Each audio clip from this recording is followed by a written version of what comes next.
Hello friends, आपके अपने YouTube channel dear sir English में आपका स्वागत है। तो आज के इस वीडियो में हम बहुत ही आसान तरीके से एक्टिव वॉइस से पैसिव वॉइस बनाना सीखेंगे। यदि आपको भी एक्टिव वॉइस से पैसिव वॉइस बनाना नहीं आता है तो इस वीडियो को शुरू से लेकर अंत तक जरूर देखें। यदि आप इस वीडियो को शुरू से लेकर अंत तक देख लेते हैं तो हम इस बात की गारंटी देते हैं कि आपको कभी भी एक्टिव वॉइस से पैसिव वॉइस बनाने में किसी भी प्रकार की कोई भी प्रॉब्लम नहीं जाएगी। तब चलिए हम अपने वीडियो को शुरू कर लेते हैं। जैसे हमारा यहाँ पर पहला एक्टिव वॉइस दिया गया है, यानी कि सी हैज एटन एन ऑरेंज, यानी सी माने क्या होता है वह, हैज मीन्स चुका है चुकी है, एटन मीन्स खाना, और एन ऑरेंज यानी एक संतरा, यानी कि वह एक संतरा खा चुकी है। हिंदी में हमारा यह वाक्य लिखा हुआ है, यानी कि सी हैज एटन एन ऑरेंज। इसका हमें क्या करना है, पैसिव वॉइस बनाना है। तो इसमें सबसे पहले आपको ये समझना होना, हम एक्टिव वॉइस उसे कहते हैं जिसमें कर्ता को प्रधानता दी जाती है, यानी कि जो कार्य होता है वो कर्ता स्वयं करता है। और पैसिव वॉइस हम उसे कहते हैं जो कि यानी कर्ता को प्रधानता नहीं दी जाती है, यानी कि काम किसी के द्वारा कर्ता करवाता है, उसे हम क्या कहते हैं, पैसिव वॉइस कहते हैं। तो एक्टिव वॉइस का यहाँ पर रूल देख लीजिए। जब भी हम प्रेजेंट परफेक्ट टेंस के एक्टिव वॉइस यानी कि एक्टिव सेंटेंस बनाते हैं तो सबसे पहले सब्जेक्ट लिखते हैं, फिर हैज या हैव लिखते हैं, फिर उसके बाद मेन वर्ब की थर्ड फॉर्म, फिर ऑब्जेक्ट लास्ट में फुल स्टॉप लिखते हैं। और जब हम इसका क्या करते हैं, पैसिव वॉइस बनाते हैं तो सबसे पहले क्या लिखते हैं, ऑब्जेक्ट लिखते हैं। फिर ऑब्जेक्ट के हिसाब से यानी कि जो हमारा ऑब्जेक्ट यहाँ पर आया है कर्ता के रूप में, इसके हिसाब से हैज या हैव का प्रयोग करते हैं। फिर इसके बाद बीन लगाते हैं, फिर इसके बाद मेन वर्ब की थर्ड फॉर्म, फिर इसके बाद सब्जेक्ट, इसके बाद फिर लास्ट में फुल स्टॉप। तो यहाँ पर देख लीजिए ऑब्जेक्ट, तो ऑब्जेक्ट क्या था इसमें, N orange. Object in last में हमारा क्या था इस वाक्य का, एन ऑरेंज। तो ऑब्जेक्ट आएगा पहले, तो यहाँ पर क्या है, an orange, O R A N G E, an orange. अब इसके बाद क्या ना, हैज या हैव, तो एन ऑरेंज यानी कि एक क्या है, संतरा। ऑरेंज मीन्स क्या होता है, संतरा। तो यहाँ पर क्या है, एक संतरा, यानी ये क्या है, एक वचन है, तो एक वचन में क्या लगेगा, यहाँ पर हैज लगेगा। एक वचन कर्ता में हैज लगता है और बहुवचन कर्ता में हैव लगता है। फिर इसके बाद बीन, तो यहाँ पर लगा देंगे हम बीन, यहाँ पर क्या लगा देंगे, बीन।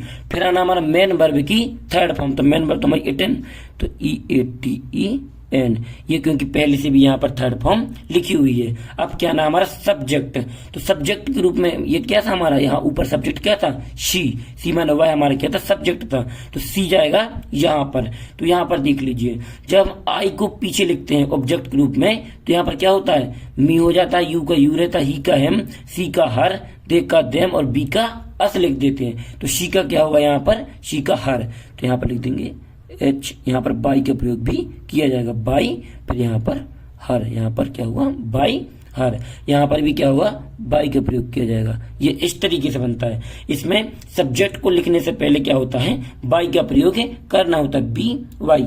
यदि आप इसका प्रयोग नहीं करते हैं तो क्या होता है, गलत होता है, क्योंकि बाई मीन्स होता है के द्वारा, यानी कि यही क्या होता है, पैसिव वॉइस को बनाता है। अब जैसे हमारा दूसरा है, ही हैज कॉल्ड अस, यानी कि ही हैज, वह हमें बुला, कॉल्ड मीन्स बुलाना या पुकारना, तो बुला चुका यानी अस हमें, यानी कि वह हमें बुला चुका है। तो यहाँ पर क्या होगा, सबसे पहले क्या आना है, ये तो हमारा कर्ता लिखा है, फिर हैज हैव लिखा है, फिर मेन वर्ब लिखा है, फिर ऑब्जेक्ट लिखा है। तो हमको इससे ये पता चल जाता है कि ये प्रेजेंट परफेक्ट टेंस का वाक्य है, क्योंकि प्रेजेंट परफेक्ट टेंस में ही हैज हैव का प्रयोग होता है, मेन वर्ब की थर्ड फॉर्म लिखी होती है। तो यहाँ पर हैज हैव लगा है और यहाँ पर मेन वर्ब की थर्ड फॉर्म भी लिखी हुई है। हमको ये जानना बहुत ही जरूरी होता है कि जो सेंटेंस है वो किस टेंस से लिया गया है।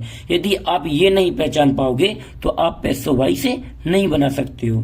तो यहाँ पर क्या होगा, हमने ये पहचान लिया इससे, ये तो ऊपर नहीं लिखा होगा। जब मान लीजिए आपको कहीं पर भी ये सेंटेंस दिए जाएंगे तो ऊपर ये तो नहीं लिखा होगा ये प्रेजेंट परफेक्ट टेंस का सेंटेंस है, आपको अपने आप से ही पहचानना होगा। यदि आपको प्रेजेंट परफेक्ट टेंस नहीं आता है तो हम उसका लिंक वीडियो के डिस्क्रिप्शन में डाल देंगे, तो आपको प्रेजेंट परफेक्ट टेंस भी आने लगेगा। फिर इसके बाद क्या लिखना है हमको, अब यहाँ पर क्या आएगा, सबसे पहले ऑब्जेक्ट, तो ऑब्जेक्ट क्या, अस। यदि हमारा अस हो जाए, ये हमारा क्या, अस, अस हमारा पीछे लिखा है तो आगे आएगा तो क्या क्या हो जाएगा, यानी बी हो जाएगा। यदि बी का अस होता है तो अस आगे आएगा तो क्या हो जाएगा, बी हो जाएगा। तो यहाँ पर हो जाएगा WEB। फिर इसके हिसाब से क्या आना है, हैज हैव। तो बी क्या है, एक बहुवचन करता है, इसीलिए यहाँ पर आएगा हैव, HAVE। फिर इसके बाद क्या आना है, यानी कि बीन आना है, तो BEEN। फिर इसके बाद मेन वर्ब की थर्ड फॉर्म, तो कॉल की थर्ड फॉर्म लिखी हुई है। कॉल मीन्स क्या होता है, पुकारना, ये होती है इसकी फर्स्ट फॉर्म।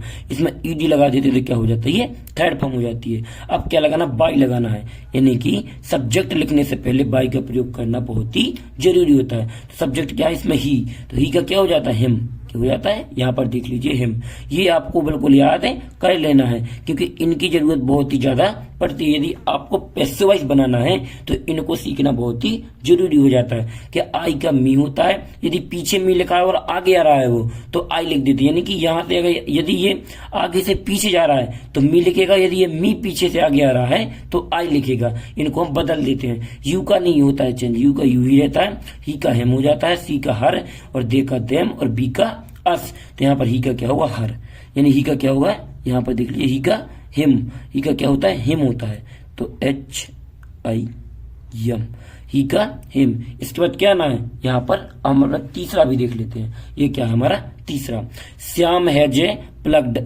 ए फ्लावर, यानी कि श्याम हैज चुका, प्लग्ड तोड़ चुका, ए फ्लावर एक फूल, यानी कि श्याम एक फूल तोड़ चुका है। तो यहाँ पर क्या होगा, सबसे पहले आएगा यानी कि ऑब्जेक्ट, तो ऑब्जेक्ट इसमें क्या है, ए फ्लावर। तो यहाँ पर ए फ्लावर, FLOWER। हम इस यानी कि फॉर्मूले के हिसाब से इसको लिखते हैं। सबसे पहले ऑब्जेक्ट लिखना है, तो इस बात का ऑब्जेक्ट क्या है, ए फ्लावर, यानी कि कर्म। तो कर्म हमको आगे लिखना है, क्योंकि यहाँ पर सबसे पहले ऑब्जेक्ट ही लिखना होगा। फिर हैज जब लगाएंगे तो ए फ्लावर एक फूल, तो ये क्या है, एक वचन, इसीलिए हैज का प्रयोग कर लेंगे। फिर क्या, बीन, तो BEEN। फिर लगानी मेन वर्ग की थर्ड फॉर्म, तो मेन वर्ग की थर्ड फॉर्म पहले से लिखी हुई है, तो प्लग, PLUCK। प्लग माने क्या होता है, तोड़ना। ये ED लगा दे तो क्या हो जाती है, इसकी थर्ड फॉर्म हो जाती है। फिर इसके बाद क्या आना है, बाई आना है, BY। इसका प्रयोग करना बहुत ही जरूरी होता है। अब क्या आना है, सब्जेक्ट। आगे हमारा सबसे लास्ट में क्या था, सब्जेक्ट। सब्जेक्ट क्या था, श्याम। तो श्याम, जो हमारे नाम होते हैं वो चेंज नहीं होते, नाम का नाम ही रहता है। तो यहाँ पर श्याम ही आ जाएगा, SHYAM। ये क्या हो गया, श्याम। यदि आपको इन एक्टिव पैसिव में कोई डाउट लग रहा हो तो हमें कमेंट बॉक्स में जरूर बताएं, हम अगले वीडियो में आपका वह डाउट भी क्लियर कर देंगे। और यदि ये एक्टिव पैसिव आपको अच्छे से समझ में आ गए हैं तो हम आपको यहाँ पर एक पैसिव वाइज देते हैं, उसको बनाकर आपको कमेंट बॉक्स में बताना है कि किस तरीके से बनेगा और इसमें हैज लगेगा या हैव लगेगा। तो यहाँ पर देख लीजिए, सीता,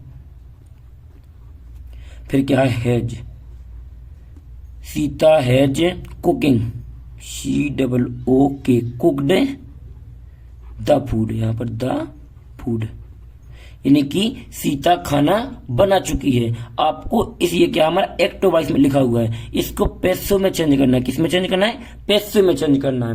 और आपको कमेंट बॉक्स में बताना है कि इसमें हैज आएगा या हैव आएगा।